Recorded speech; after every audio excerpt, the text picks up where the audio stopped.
A lovely Souq morning to you this morning, and welcome to Business Landscape, where normally we look at business headlines from across the world, from continents to continents. My name is Ikenna Mba. We'll take a short break. When we return, we'll be looking at those headlines with you to help me look at those headlines and make sense of it all. My auntie usually is analyst, Dr.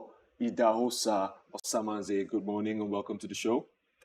Good Nigeria, Ikena. Good Nigeria, Lagos. I love the sound of that. Good Nigeria. And also with me on the show is Chooks John Rogers. Chooks, what's up? I'm fine. Good morning, Ikenna. Say good morning to you. Oh, good morning. It's just the weekend. The weekend was kind of short. I think he's carried away. It's very difficult to manage success. Do you think it has to do with his team? He's carried away. It's difficult to manage success. I understand and I appreciate it. Thank you very much. Congratulations. Thank you very much. I'm most grateful. Thank you so much for being here. So we'll jump right to it. We're looking at Business Day. CBN steps in to correct distortion.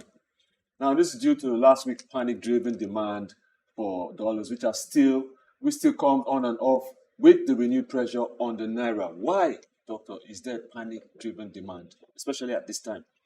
I think we should all be calm as CBN is managing the monetary policy of the nation. I don't see any reason why people really should be doing panic buying of currency. But one of the things that people must also understand that what plays out here is the law of demand and supply. So the currency is floated.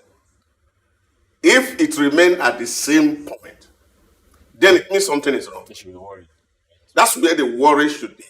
Now, if the currency is moving from place to place, then it means that it's actually floating, that is responding to the market fundamentals. And so Nigeria should not be worried. The fact that they say the currency is floated does not mean that it will always be going down.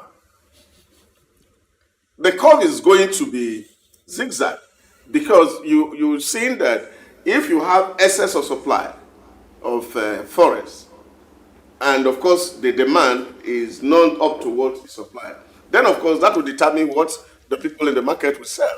So it's a market driven process, and the people should allow the market to do its bid. But we are already used to this panic buying. It's not just about forex. Even in terms of oil, you just all of a sudden see queue around the filling station everywhere, and people are speculating maybe the price is going to increase. I think that's not really necessary. But it's also good that CBN is coming out to also say, well, we are on top of the game. Let's everybody remain calm, and whatever thing that are not right within the system, our core mandate, like Cardoso has promised Nigeria, was not to do commercial banking, was to focus on regulation and ensure that people do the right thing and the economy is on its right path. Chooks John Rogers, do you have something to say to this? Or do we just keep our fingers crossed? They are your fingers. You can cross them when your hands spin you. You open them up. For the dollar, I agree to what he said, but I'll take a different route. Okay. Now, for every one of us, 90% of people, we are looking at CBN, looking at NMPC to give you the dollar. Why? If we get productive, we won't be looking and trying to check what the charts are saying on a daily basis, because I will source dollar for myself. The woman in the market will produce something that will give her dollar. Let's get productive. It's as simple as that. The better and the more we get productive, the more we have it here, and the lesser the price. If it's the price that is worrying you, let's get productive. So let's get productive. You heard it. Next story: rice millers roar back to life as cross-party returns. So many of these rice millers that had lost all their businesses, many of them were forced out of business. They are gradually returning, reopening their factories, and I think this is a good thing for us right now, especially as it will affect the economy in some way. Yeah, definitely. This is like one of those news you want to just wake up every morning and you read. This is what I want to see on a daily basis. But my focus is this. We've talked about this several times. I'm looking at what is going to come out of Niger State. Why do you say that? Given the investment they've put into that sector in the last 3-6 months. I'm looking at what's going to come out of Niger State. Not just Niger State. Niger State is also the largest state, landmass in Africa. They have the biggest fadama farms in Africa, and they are investing in it. And right now, they don't have as in big rice mills, but they have small rice mills. So I'm looking at what's going to come out of Niger State, and I really wish them the best. I really want them to succeed. Awesome. Yeah, I am happy to hear this news also, because you have a lot of energy that were pumped into this sector by the past regime, really. When we, of course, were thinking of, by now we should have had what they call the rice silos, but unfortunately, it's always been problem having paddy, and the interregnum in Niger Republic also didn't help matter, because there were some cross-border paddy movement from Chad through Niger down to the northern part of Nigeria, and that was feeding the big factory in Kebbi and the one in Kano producing rice. And of course, all of a sudden, we saw that surge in the prices of rice. Now that the factories are opening and we are seeing paddy flowing in, let's also hope that this also affect the prices of rice in the market, because really now in every part of Nigeria, rice is a staple food. Yes, it and is. every family relies on it on a daily basis to survive. And I think one of the issues that we must not stop talking about is Nigerians' ability to feed itself, especially in terms of growing paddy. If there's market for this and we are not producing, then something definitely is wrong. I had some very severe argument with some people yesterday about having to see Nigeria not producing, and people keep saying that it's because of header farmer crisis. And I said, that cannot stop us from production. There's no country in the world that is as threatened as Israel, and yet they are still doing good things and they are productive. So we should not hide under the guise of there's farmer here or there's a crisis here that people can go to farm. Villagers can bandage themselves together to defend and protect their farms. We don't need government to do all of this. I grew up in a village and I knew in those days our parents woke up in the night to secure the city. In the daytime, some people are in the farm, they have to do rotation. Some people stay in the daytime to ensure that the city is safe. We can do same, is to volunteer our services and our effort to keep the farm secured, so that these idiots don't come around and then destabilize the economy. So this for me is where the real challenge is. And a lot of young people are running away because they are thinking that the problem will consume everybody. So good news, and this is heartwarming. It actually is beautiful news. So still on the papers, bank stocks had biggest plunge in 10 years. Now this comes at the heel of fear that banks have over the delusion, over the outcome of the current recapitalization that's going on. Why is there so much fear about with recapitalization? We talked about it on last time. I think it's same psychology that is affecting each and everybody here. Psychology of panic. People just get worried over things that are not necessary. And I think what people should be looking at are the fundamentals, and also look at which banks that you are dealing with. For example, there's no bank in Nigeria today who is below a trillion. Most banks in Nigeria are big eight, above $1 trillion threshold. So we are looking at banks that are only consolidating to do bigger business. It's not because they are weak or they are threatened. So for me, really, that should not be the driver for what you do with your stock you hold in the banks.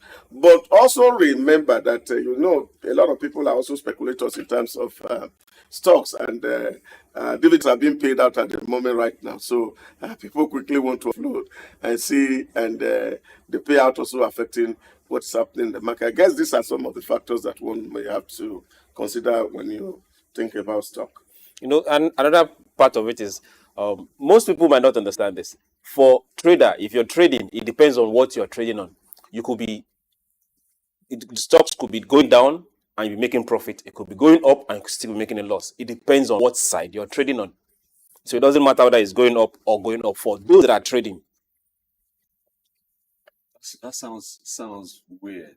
But also that fear, because it seems like people don't fully understand the recapitalization and the outcome of it. Yeah, but also to also look at it from a different perspective, really. Okay. This could also be some market fundamentals playing out here, because almost all the banks also had secured the license from their agents to go to the market, The capital bank. either for right issues or for an IPO. And so this is also very important and strategic for those even banks to see how prices come down so that you can have subscription.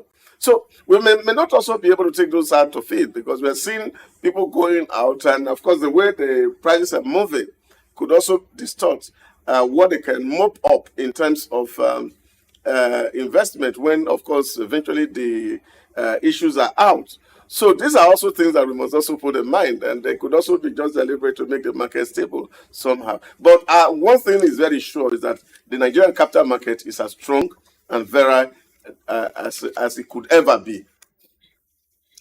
Seems like there would always be the fear from recapitalization. Okay, on to Financial Times. Western banks paid 800 million euros in taxes last year. Now, this, they say, is a fourfold increase from the year before. Fourfold, is that too much? Taxes? Fourfold? You pay tax based on profit. You don't pay tax based on money you did not make. So if they paid fourfold tax, They did a lot of. yes, they must have made a lot of profit. Yes, it's possible also that the tax regime or there was an increase in the percentage paid, but for that to happen, which means they made a lot of profit. So the next question you should be asking is, how did this profit come from? Where did this profit come? Does the taxman really pay attention to that? As long as it's not illegal. Yeah, but you see, this is one of the issues that we will keep talking about as the diplomacy, the economic diplomacy between the West and the East increases, and this is one area that, of course, one have to focus on. Where, of course, you saw the other day the European Union looking at China and say, "Oh, you are manipulating the market. You are subsidizing your factory. That's why your prices are coming very cheap." But it's an issue that somebody should watch out for. So if your profit, your tax that you're taking from the bank is doubling, it means, of course, that of your citizens is paying more for services. And that, of course, will impact the cost of goods and services that is being sold. Now, if companies are paying so much in tax to government, and government is looking for so much money to subsidize this liberal lifestyle, what you see is that it affects the disposable income in the hands of the individual. And if individuals are not able to buy, chances are that companies will not be able to survive. And this is the pressure that is actually in the West. And this is where they see their CBN, of course, their central bank or whatever, need to wake up and see how to manage this reality to be able to walk down the price. I am of the of the belief that the liberal way of looking at economies that is are spread in the whole of the Western hemisphere is something that needs to be reconsidered. Correct. Reconsideration.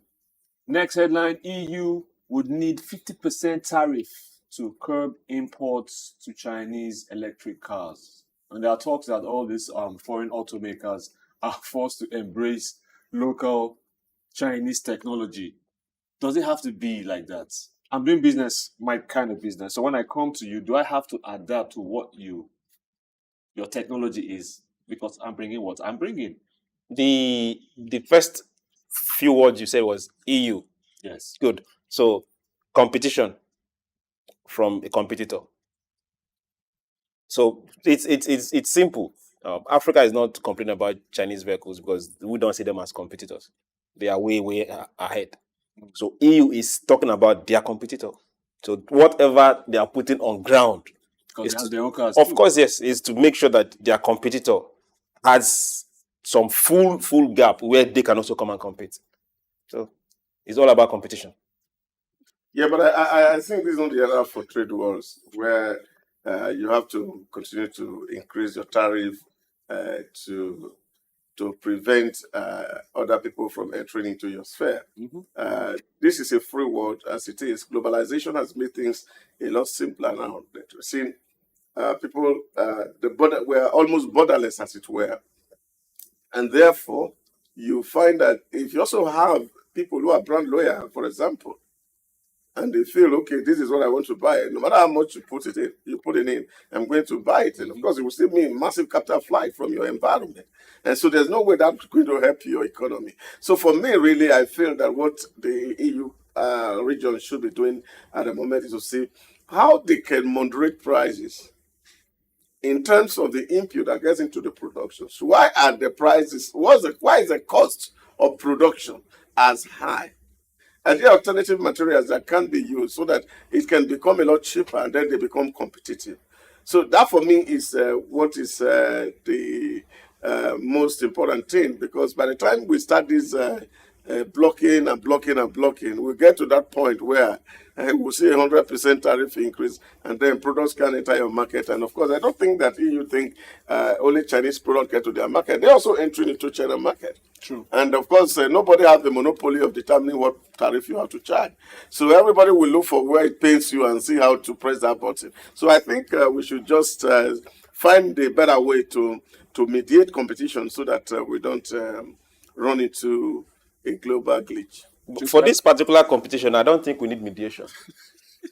I'm serious. This competition needs to strive, grow, and get better so that Africa can learn. We import almost a lot of things from EU, a whole lot. So Africa should now start learning. If you're bringing them here, we can put 70% tariff. If you don't want to pay, then come and establish those factories here. It's simple. Yeah, but you see, Not this as is simple as It's very simple. It's not simple. Like, it's not that simple, really. I agree with Chikena. You said it's not as simple. It's not as Why? simple, Because we have not decided to live our life of luxury. Let us push aside that luxury and say, good, let us go through this particular stress. You know, but if you you see, want those products see, here, then put how those factories you're here. going to get into this is to see that a lot of things that are coming in here from the Western world or even from Asia are things that even if you have a factory that you're doing here, almost all you do here is just assembly.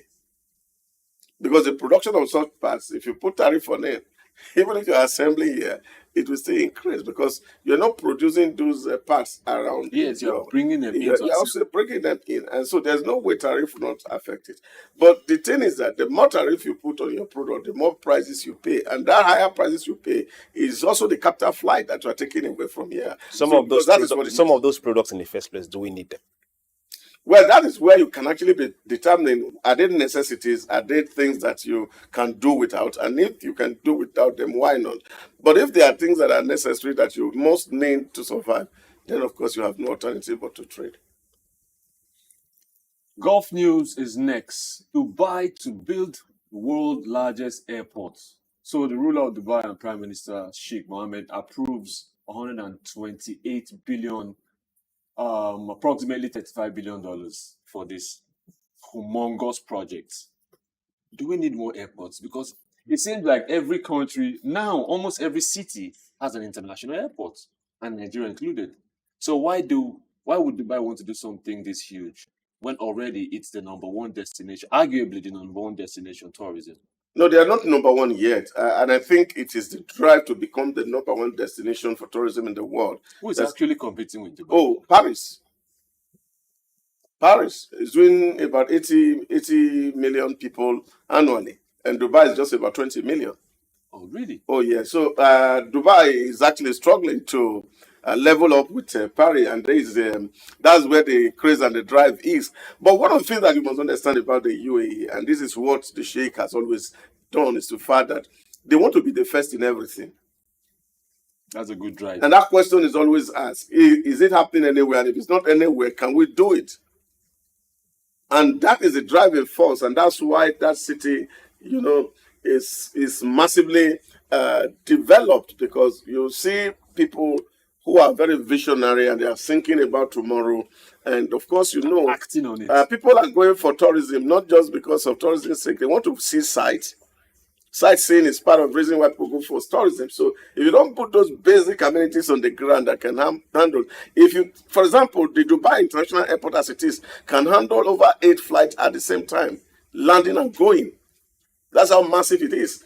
But you see, continuously they keep investing, developing, and that's why that economy is oiled. Now you can imagine that 120 billion that is going to be invested in that project, the number of people that will be kept in employment, the kind of back and forth movement of people and technology that is coming into the UAE. So that is massive. And that's making that economy to continue to grow. And people want to go and see this wonder of the world. And it's just incredibly that in duty free alone, UAE gets about $2 billion annually. Duty free. Yes. Wow. Okay. Dubai, the visionary location. Well, on to Guardian UK. Fears for economy if waterfront collapses. So now this is on the this comes on the Thames, River Thames had this collapse, and people are saying it's going to be affecting the economy, and some are wondering how water, the collapse of the Thames, and the economy. How does that marry? Wait, are you asking me? Yes, I'm asking both of you. Yeah, but there's no way the economy will not be affected. You see, what you see is once you are doing damage control, what are you going to expect? You spend more money. You divert resources. It's not like it's the dam or something. It doesn't need necessarily to be. I mean, It's- suppose it's collapsing, of course, what's going to happen is going to bring in a lot of water into the site. So you have to see, you have to manage flood, you have to manage erosions, you have to see structures affected. Then, of course, all this energy that you are combating to deal with this issue, what would you think will happen in that environment? Would trade be happening? Businesses be happening? Everything seems to be on a standstill. There's one funny thing most people don't understand. Once there's a crisis, no matter how big, no matter how small, it affects the stock market. Chain reaction. Yes. So no matter how big. So going back to the bank capitalization. So once you see any of this form of reactions, if you are a trader, that is the first place you go to and get ready. Where am I hedging? Am I hedging up? Am I hedging down? Am I selling? Am I buying? So it's still the same thing. Once there is a crisis, especially for people like this, people want some form of security. Okay. On to Financial Express, National Bank PLC to decide against merger. Now, so the CBN decided to merge National Bank and the United Commercial Bank, right? And it seems like National Bank is not down for it because at the meeting, none of their people were there. I assume that if there's a merger, every party has to be in agreement of what's going on. So why would this be such a problem for National Bank? We have well, I call it, we have a regime where some firms, or who owns the firm, or those that run the firm, are not, how will I put it? They don't, I won't use the word obey, but Compliance? they don't comply, or they feel that, let me be nice with words. Now the thing is this: if CBN sees that a bank is likely going to liquidate, or a bank is not strong enough to weather the storm, they have every right. Is within their purview to either take over the bank through any of the arms or change the board. Now, if they're asking you to merge, there's something they are not telling us. Until they tell us, okay, this is what their books look like. This is what the board look like. We prefer this merger. But if the bank say they can't merge, then they have to come up with a solution. So if National Bank say we are not going to merge, then good and fine. Show us that you are strong enough to operate alone. Show us that you are capable of dissolving your board and forming a new one. Yeah, but you see, it's always a challenge once it comes to change management. And some people, I don't know if you've seen this Kobler-Ross graph on change management. You see, once something, he wrote that in his book, in Death and Dying, that when people want to die, the first thing you see is that the doctor announced that there is a sickness or that is terminal disease, and the person is in a state of shock, immobility. that happens. And then you're trying to see, oh, wow. If you are very religious people like us here, you move into the next phase of God forbid, which is denial. So that takes you to depression somehow. And then, of course, you start to accept the reality and say, well, find explanations for it.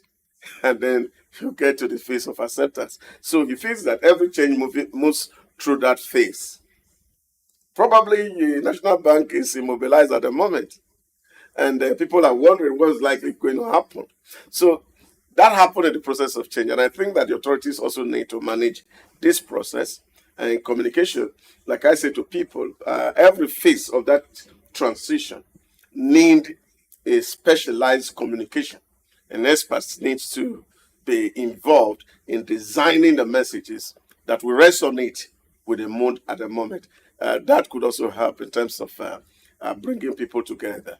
But it will take some time for people to agree on some certain things, but they will drag it, but eventually acceptance sure comes. I know for sure National Bank is not it's not down with it, hence their absence. So thank you for joining us on Souq Business Landscape. See you same time in 2 days where we look at more headlines. Thank you, Dr. Dawson, for being here. Thank you, Chuks John Rogers. My name is Ikenna Mba. See you next time.